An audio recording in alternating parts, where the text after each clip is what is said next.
Hello guys, what's up? T0 here. So with the finish of the second season of the Combat League and the start of the brand new third season, I decided to make a video regarding some of the most important things that I believe we have to keep in mind at any moment when we play ranked matches in MK11. Since the Combat League started, I didn't really give much emphasis on the first season.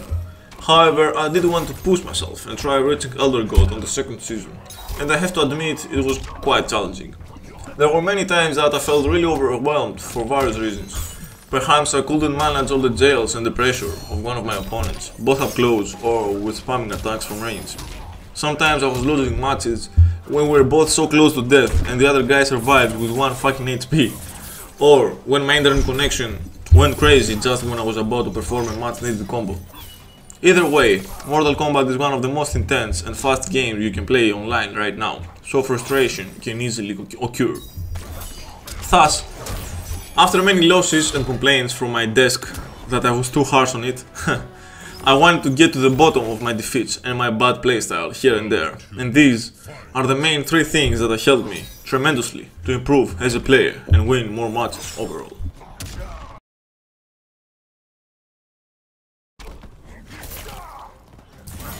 This one is probably the main characteristic that separates the pros from the best.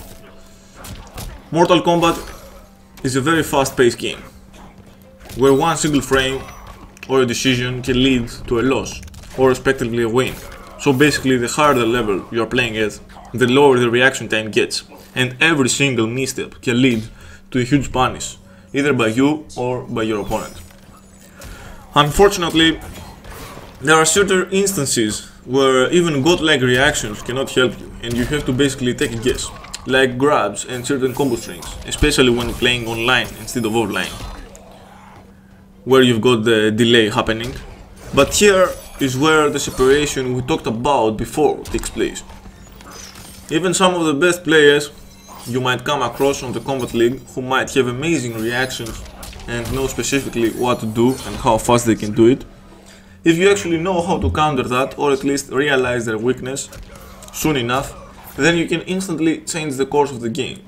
For example, if your opponent is constantly using down 1, the poke, and then instantly grabs you, you can simply let go of block and then give him a full punish with an uppercut crushing blow, or a simple jungle combo.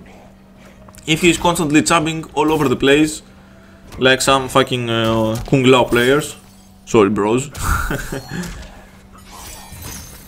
be ready to use an anti-air move and extend this punish to a full combo.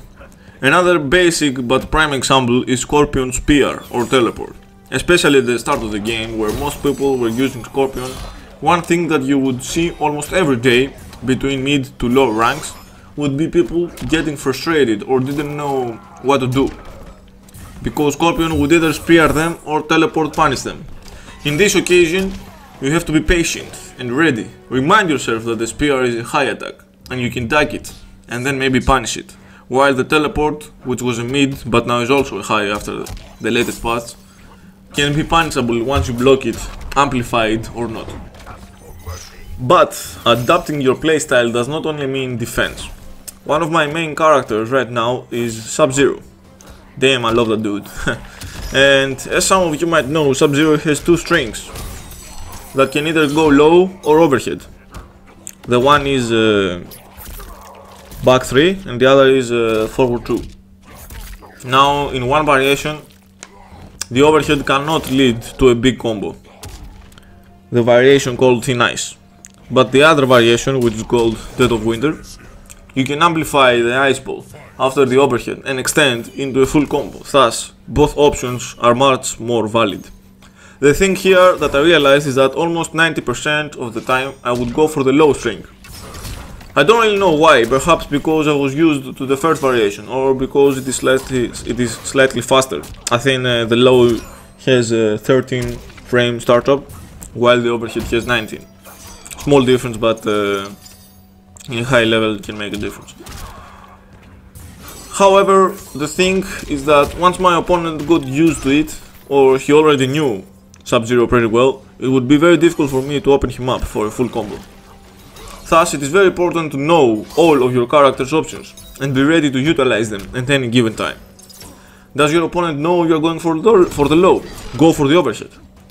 He then reacts to your overhit, then switch to a grab. This is basically what Mortal Kombat is, a combination of swiftness and strategy. If you have one but lack the other, you will only get so far.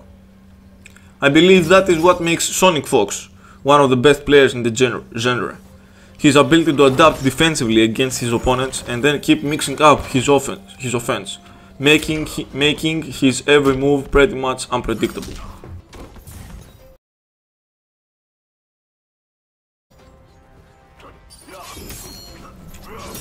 Now this one is kind of an extension to my previous point, but it is really overlooked, although it is very important.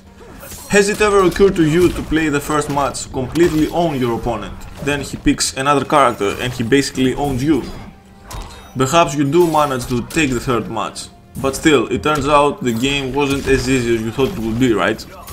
That is because based on each player's playstyle and each character's abilities, there can be a huge gap of outcomes, even from evenly matched players. I remember a match where Sonic Fox went against Chemise. I think it was in Combo Breaker. And basically what happened was Chemise kinda owned him in the first two matches, but it was best of 5. And Sonic Fox decided to change into Scarlet at the last minute. And he basically snowballed the game from a 2-0 to a 3-2, making a complete comeback. This was a prime example that a change of character can bring tremendous results. Without saying that some characters are higher tier from others and whatnot, I can definitely say that certain characters can perform much better against other characters. And if you take in consideration the playstyle of each player, also a change of character can lead to big surprises. For example, my usual pick, as I said before, is Sub-Zero. This is mostly because I have played the most matches with him. I do enjoy him very much, and generally he is the one I feel the most comfortable with. However, I can definitely see that he is lackluster against some characters, like Jade or Sentry, where if my opponent manages to keep a lot of distance from me and keep applying pressure with projectiles and stuff, while evading my ice balls, which they are also very slow, the start off, it's very slow, it seems really difficult for me to do anything. Plus, Sub-Zero is not really known for his high damage output. Thus, even if I manage to finally get close to them, I cannot really recover from the amount of HP that I have lost. In these matchups, I usually pick Raiden, with whom, although I haven't played much, I can see a significant difference with his teleport ability. I remember once I played with a Sentry player, and I got owned while having Sub-Zero. Then I changed to Raiden, with whom I knew only some basic combos, and I basically steamrolled the game to my favor. Fun times. So yeah. Overall, if you feel that one matchup is not in your favor, don't be afraid to change a character. Of course, if you only play one, then by all means stick with him. But remember that having the ability to play more than just one character will make you a much bigger threat to your opponent. Plus, you will have much more knowledge when it comes to matchups against characters that you already know how to play.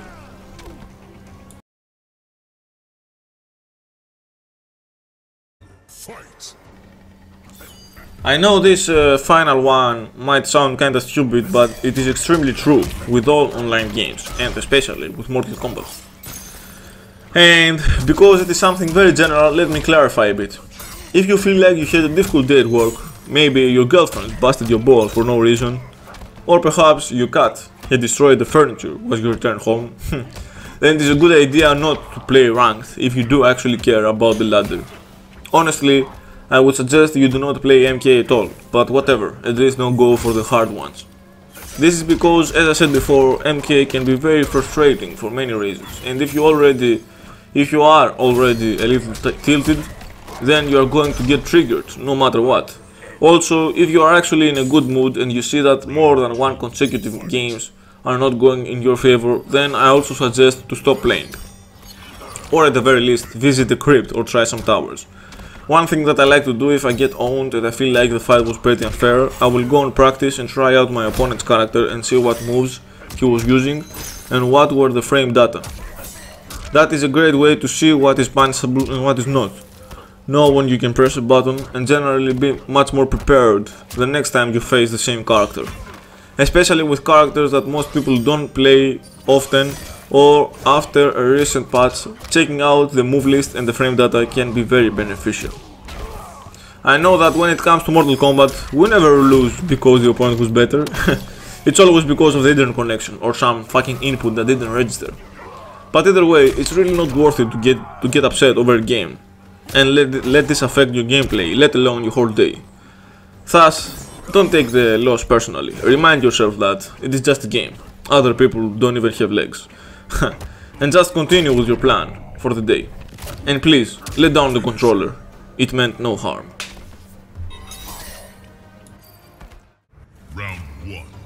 So yeah, these are the most important things that you have to keep in mind whilst playing ranked in Mortal Kombat 11.